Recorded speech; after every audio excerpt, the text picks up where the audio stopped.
आराध्य देव के श्री चरणों में सत सत नमन। मैं अभिनंदन गादिया सूरत से जैन हिंदी ऑडियो बुक में आपका स्वागत करता हूं। अगर आप इस चैनल पर नए हैं तो इसे सब्सक्राइब कर दीजिए और बेल आइकन प्रेस कर दीजिए, जिससे चैनल के नोटिफिकेशन आपको रेगुलर मिलते रहें। मेरा जीवन मेरा दर्शन आत्मकथा भाग 2। आचार्य श्री तुलसी। प्रकाशक आदर्श साहित्य संघ, न्यू दिल्ली। मृत्यु की कला संथारा। वृत्तिचंद जी गोठी का संथारा। वृत्तिचंद जी गोठी सरदार शहर के ही नहीं, पूरे तेरापंथ समाज के प्रमुख श्रावक थे। तेरापंथ समाज की रीति नीति के संचालन में उनकी विशेष भूमिका थी। वे कई वर्षों तक तेरापंथी महासभा के अध्यक्ष रहे थे। संघ का कोई भी कठिन काम सामने आता, उसके लिए गोठी जी आधी रात को तैयार रहते। श्रीचंद जी गधैया, ईसरचंद जी चोपड़ा और वृद्धिचंद जी गोठी, इन तीनों की अच्छी जोड़ी थी। गोठी जी ने छोगमल जी चोपड़ा को एक कार्यकर्ता के रूप में बहुत प्रोत्साहन दिया। चोपड़ा जी वकील थे, कलम के धनी थे। चूरू के केसरीमल जी कोठारी का भी गोठी जी ने अच्छा उपयोग किया। उनकी अंग्रेजी बहुत अच्छी थी। जब कभी अंग्रेज लोगों से मिलने का काम होता, वे उनको बुला लेते। समाज के और भी कई व्यक्तियों को उन्होंने धर्मसंघ के साथ जोड़ने का प्रयास किया। गोठी जी समाज के नेता ही नहीं थे, अच्छे तत्वज्ञ श्रावक भी थे। तेरापंथ के सिद्धांतों का उन्हें गहरा ज्ञान था। वे जैन शास्त्रों के मूल पाठ का उच्चारण बहुत शुद्ध करते थे। उन्होंने श्रीमद जयाचार्य विरचित भगवती सूत्र की जोड़ को प्राचीन धारणा प्रणाली के अनुसार लिपिबद्ध किया। इस कार्य से उनके पांवों में फफोले हो गए। फिर भी उनका संकल्प बल पुष्ट था। पांवों में पटिया बांधकर वे काम करते रहे। भगवती की जोड़ बहुत विशाल ग्रंथ है। संभवतः राजस्थानी वाग्मय का वह सबसे बड़ा ग्रंथ है। वे संपूर्ण ग्रंथ को लिपिबद्ध नहीं कर पाए। 14 शतकों की जोड़ धारने के बाद उनका काम रुक गया। विक्रम संवत 2003 में गोठी जी ने चौविहार संथारा कर लिया। तिविहार संथारे में पानी लिया जाता है, चौविहार संथारे में कुल्ला भी नहीं हो सकता। शरीर को इतना साधना और मन को नियंत्रित रखना बहुत कठिन साधना है। गोठी जी ने कड़ी साधना का प्रयोग किया। एक एक कर 17 दिन हो गए। परिणामों की पूरी दृढ़ता के साथ उन्होंने स्वीकृत संकल्प को पार पहुंचा दिया। अनशन की श्रृंखला। विक्रम संवत 2004 का मर्यादा महोत्सव बिदासर था। माघ कृष्णा अष्टमी को हम वहां पहुंचे। साधु साधियों की संख्या काफी हो गई थी। उस वर्ष बिदासर तथा कुछ अन्य क्षेत्रों से तपस्या और संथारे बहुत हुए। उनका संक्षिप्त विवरण इस प्रकार है। हमारे बिदासर प्रवास में मुनि हाथीमल जी ने संथारा किया। वे मुनि शिवराज जी के संसार पक्ष से छोटे भाई थे। प्रकृति से विचित्र थे। इधर उधर की किसी पंचायती में नहीं जाते। अपने आप में रहते अच्छे सेवा भावी साधु थे। उन्हें जीवन से विरक्ति हुई। उन्होंने चौविहार तपस्या प्रारंभ कर दी। तपस्या के 10वें दिन प्रवचन के समय परिषद के बीच खड़े होकर उन्होंने संथारा स्वीकार करने का अनुरोध किया।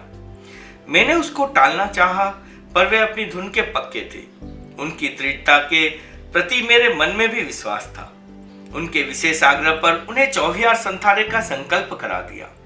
यह माघ शुक्ला तृतीया की घटना है।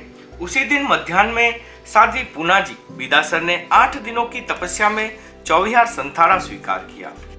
एक दिन में 2 संथारे, यह नई घटना थी। माघ शुक्ला पंचमी के दिन दोनों संथारे सिद्ध हो गए। मुनि हाथीमल जी ने पहले संथारा किया। उनका काम भी पहले सिद्ध हुआ। 11 बजे उनका काम पूरा हुआ। 3 बजे साध्वी पूना जी ने प्रयाण कर दिया।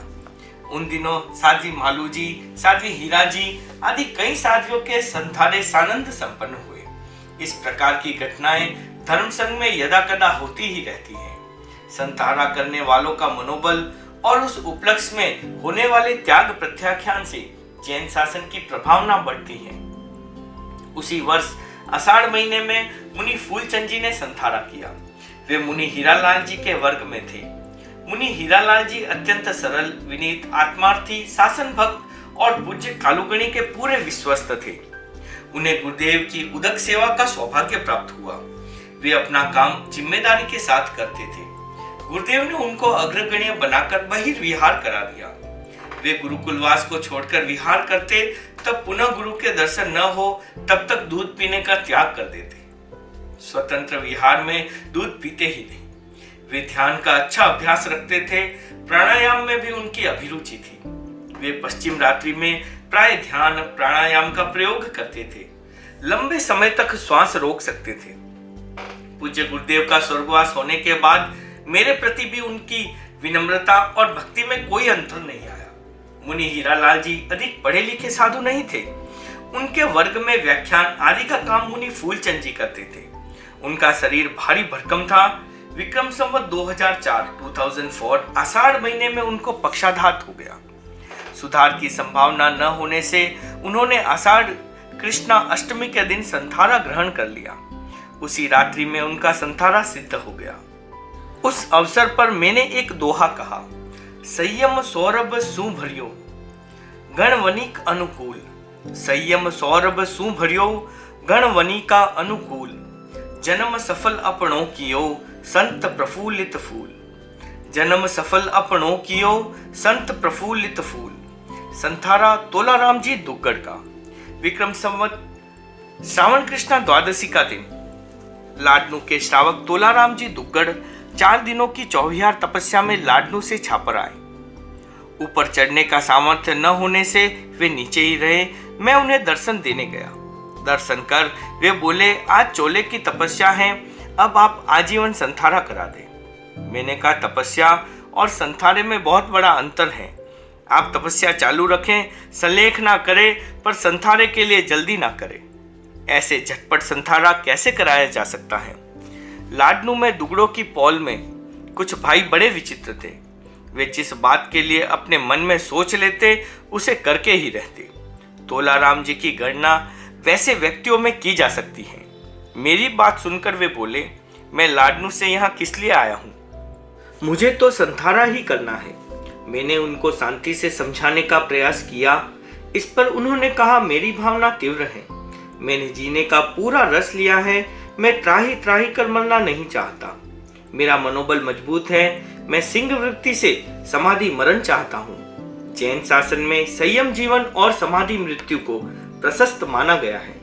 बौद्ध भिक्षु जगदीश कश्यप कहते थे, जीने की कला सब धर्म सिखाते हैं, मरने की कला जैन धर्म सिखाता है।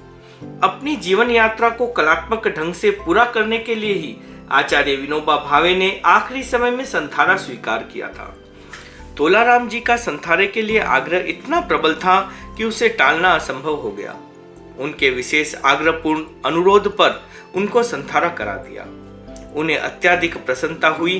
वे लाडनू लौट गए। वहां बढ़ते चढ़ते परिणामों से संथारे के 12वें दिन उन्होंने देह का विसर्ग किया। समाधि मरण का वर्ण कर उन्होंने अपना सपना और संकल्प पूरा कर लिया। शासन कल्पतरु गीत के कुछ पद्य श्रावकों के बारे में है। उसका एक पद्य है, भक्ति दुग्गड़ दुलझी री। ये दुलझी लाडनू की दुगड़ों की पौल में रहने वाले श्रावक थे। उनकी संग निष्ठा की घटना प्रसिद्ध है। जयाचार्य के युग में मुनिपच्ची की दीक्षा के प्रसंग में तेरापंथ धर्म संघ की उल्लेखनीय सेवा कर वे शासन भक्त कहलाए। तोलाराम जी उनके छोटे भाई छोटूलाल जी के पुत्र थे। वे भी उतने ही संघ भक्त थे। वे कहते, अन्य लोग धर्म संघ के श्रावक श्राविका हैं, हम शासन के दास हैं। उनको इस बात का गौरव था कि उनकी नस नस में शासन का रंग है। वे बराबर सामायिक करते, व्याख्यान सुनते और कितने ही विलंब से आए, व्याख्यान में आगे आकर ही बैठते। लाडनू से छापर आकर संथारा स्वीकार करना उनकी श्रद्धा का ही उदाहरण है। लाड कुमारी का अनशन। आध्यात्मिक विकास की भावना सब लोगों में नहीं होती। जिन लोगों के मन में ऐसे भाव पैदा होते हैं वे सब उस दिशा में आगे नहीं बढ़ सकते। द्रव्य, क्षेत्र, काल और भाव अनुकूल होने पर ही व्यक्ति अपनी मनोकामना सफल कर सकता है। सरदार शहर निवासी खेतसीदास जी दुग्गड़ की पुत्री लाड कुमारी बचपन से ही धर्म के प्रति अच्छी रुचि रखती थी। अनुकूल संयोग उपलब्ध होता तो वह संभवतः उसी समय दीक्षित हो जाती, किंतु उसके चारित्र मोहनीय का शयोपशम नहीं था। छोटी अवस्था में ही सरदार शहर के हीरालाल जी सेठिया के साथ लाड कुमारी की शादी कर दी गई। शादी के बाद भी उसका सांसारिक जीवन में कोई आकर्षण नहीं रहा। उसने ब्रह्मचर्य की साधना शुरू कर दी। उसका वैराग्य उत्तरोत्तर वर्धमान था। दीक्षा लेने की भावना प्रबल थी। उसके पति हीरालाल जी का साधु संतों से संपर्क कम था, पर समाज में उनका अच्छा स्थान था और उनकी गणना प्रबुद्ध व्यक्तियों में की जाती थी। लाड कुमारी की दीक्षा की प्रबल भावना देखकर उसके पारिवारिक जनों ने दीक्षा के लिए प्रार्थना की। उनकी प्रार्थना पर उसे दीक्षा की स्वीकृति देने की बात पर चिंतन किया।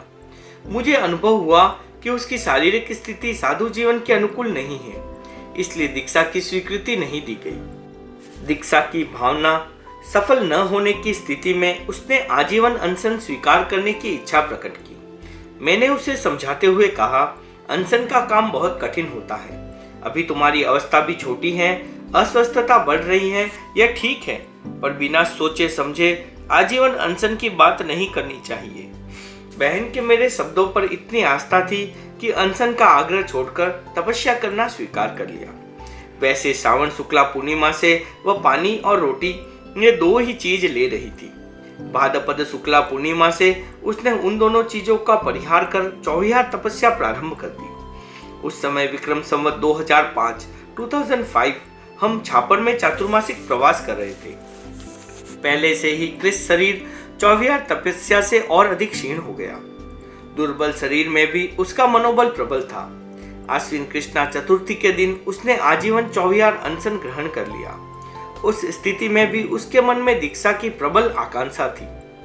हीरालाल जी उसकी प्रबल भावना पूरी करने के लक्ष्य से मदन चंद जी गोठी, जयचंद लाल जी दफ्तरी आदि कतिपय श्रावकों को लेकर छापर आए। उन्होंने लाड कुमारी की उत्कट भावना के आधार पर एक बार फिर दीक्षा के लिए अनुरोध किया। मैंने कहा, इस स्थिति में दीक्षा का काम कठिन है। हमारे धर्म संघ में संभवतः ऐसा कभी हुआ भी नहीं है। फिर भी आप लोगों के आग्रहपूर्ण अनुरोध और उस बहन की गुरु दृष्टि की आराधना में इतनी जागरूकता देखकर मेरे विचार बदल गए। बहन की चिरपालित भावना पूरी करने की दृष्टि से मैं ये निर्देश देता हूँ कि आपके सरदार शहर पहुँचने के बाद वहाँ प्रवासित साधु साध्वियों और आप सबको उचित लगे तो बहन लाड कुमारी को दीक्षा दे दी जाए तथा अनशन चालू रखा जाए। हीरालाल जी, मदन चंद जी आदि मध्याह्न तक सरदार शहर पहुँच गए। दीक्षा का आदेश मिलने की बात सुनकर वह बहन अत्यधिक प्रसन्न हुई। वहाँ प्रवासी साधु उनके घर पहुँचे, साध्वियाँ भी वहीं पहुँच गई। पर योग की बात कुछ समय बाद ही शरीर बल क्षीण होने के कारण वह बेहोशी में चली गई और उसकी दीक्षा नहीं हो सकी। उसी दिन 5:40 पर उसने समाधि मरण का वरण कर लिया।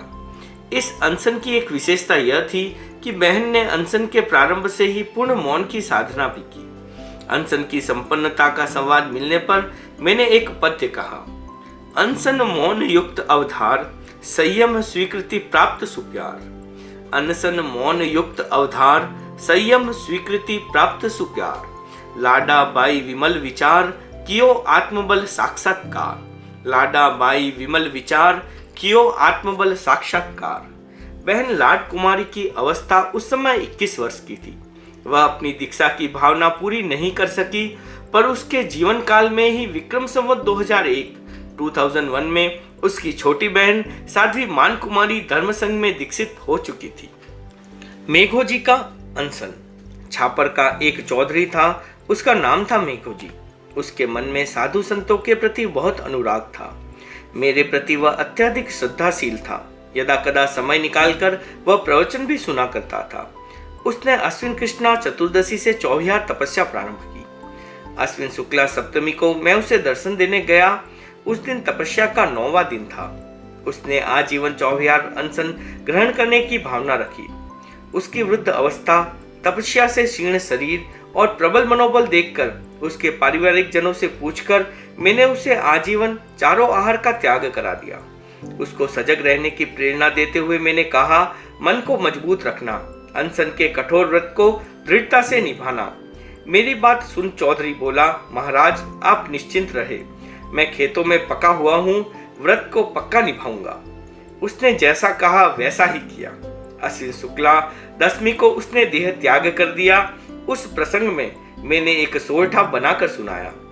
संथारो चौविहार कीधो मेघो चौधरी। संथारो चौविहार कीधो मेघो चौधरी। छापर में निस्तार तुलसी गणी चौ मास में, छापर में निस्तार तुलसी गणी चौ मास में। दर्पण एक प्रतिबिंब अनेक, साध्वी लाडा जी की नियुक्ति। साध्वी प्रमुखा जमकू जी के स्वर्गवास ने एक नया प्रश्न चिन्ह छोड़ दिया। आचार्य धर्म शासन के सूत्रधार होते हैं, वे साधुओं की तरह साध्वियों की भी पूरी व्यवस्था करते हैं, पर दैनिक जीवन की छोटी बड़ी हर समस्या का समाधान उनसे नहीं लिया जा सकता। इसी कारण हमारे पूर्वाचार्यों ने साध्वियों में एक साध्वी को विशेष दायित्व सौंपने की परंपरा स्थापित की। श्रीमद जयाचार्य के युग में महासती सरदारा जी ने साध्वियों की व्यवस्था में पूरे कौशल का परिचय दिया। मेरे मन में एक कल्पना थी कि साध्वियों के प्रबुद्ध और सक्षम नेतृत्व को उभारा जाए, किंतु तब तक उस दृष्टि से साध्वियों का निर्माण नहीं हो सका था। इस दिशा में न तो इतना ध्यान दिया गया और न पूरा अवकाश ही मिला। औरों की बात ही क्या, मेरे मन में भी एक प्रश्न उपस्थित हो गया कि मैं साध्वी जमकू जी के बाद किसकी नियुक्ति करूं। मैंने मंत्री मुनि मगनलाल जी से परामर्श लेना उचित समझा। प्रस्तुत संदर्भ में उनसे चर्चा करते हुए मैंने कहा, जमकू जी के बाद जैसी साध्वी की नियुक्ति होनी चाहिए मेरे ध्यान में नहीं आ रही है, अब क्या करना चाहिए। मंत्री मुनि बोले, इस समय एक ऐसी साध्वी की जरूरत है जो साध्वियों के स्थान की बात विश्वस्त रूप में आप तक पहुंचा सके, बाकी काम तो आपको ही करना होगा। इस दृष्टि से साध्वी लाडा जी ठीक रहेगी। वह पढ़ी लिखी नहीं है, पर मूल बात में ठीक है। हमारे संघ में ऐसी परंपरा भी रही है। गुलाब सती मघवा गणी की संसार पक्ष बहन थी। साध्वी कान कुमारी जी कालू गणी की संसार पक्ष मौसेरी बहन थी।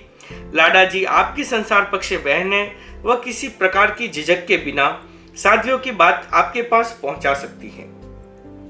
मंत्री मुनि का चिंतन मेरे मन के अनुकूल नहीं था, फिर भी संज्ञा दृष्टि से वह मुझे उचित लगा।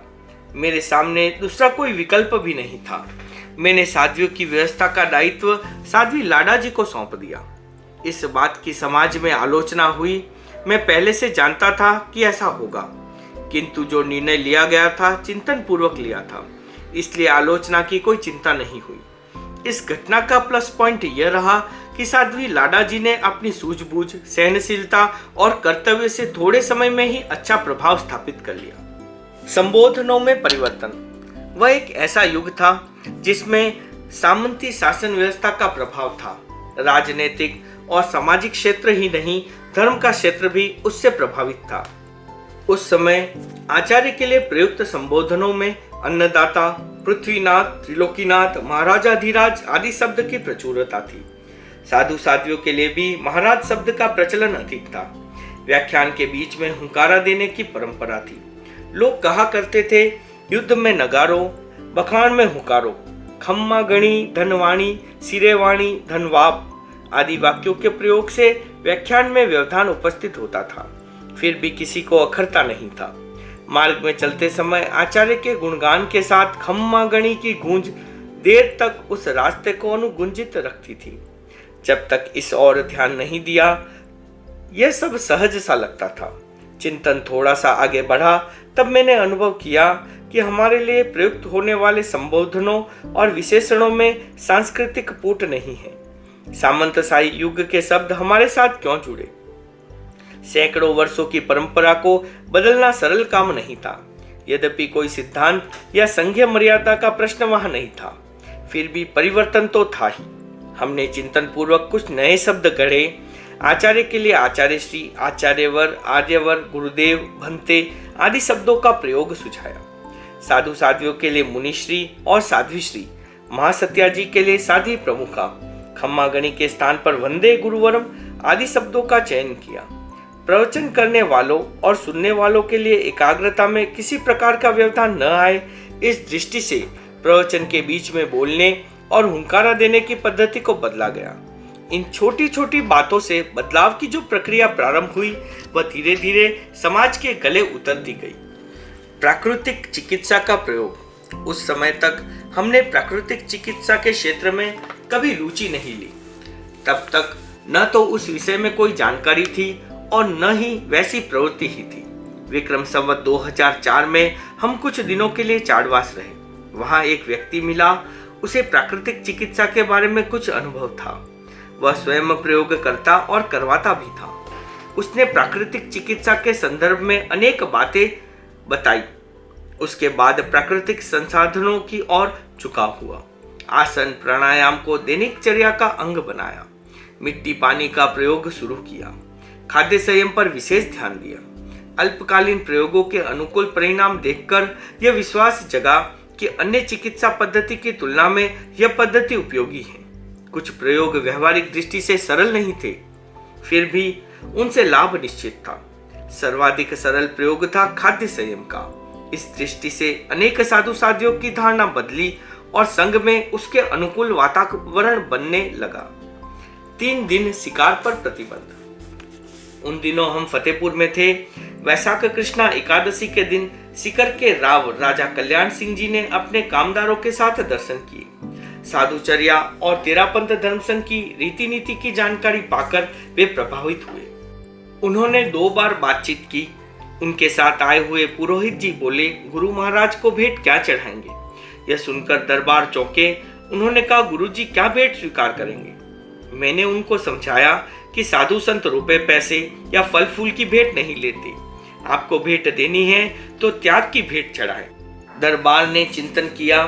सभा में खड़े होकर उन्होंने घोषणा की, आज से सीकर इलाके में वैशाख महीने की दोनों एकादशी और संवत्सरी के दिन अक्तो रहेगा।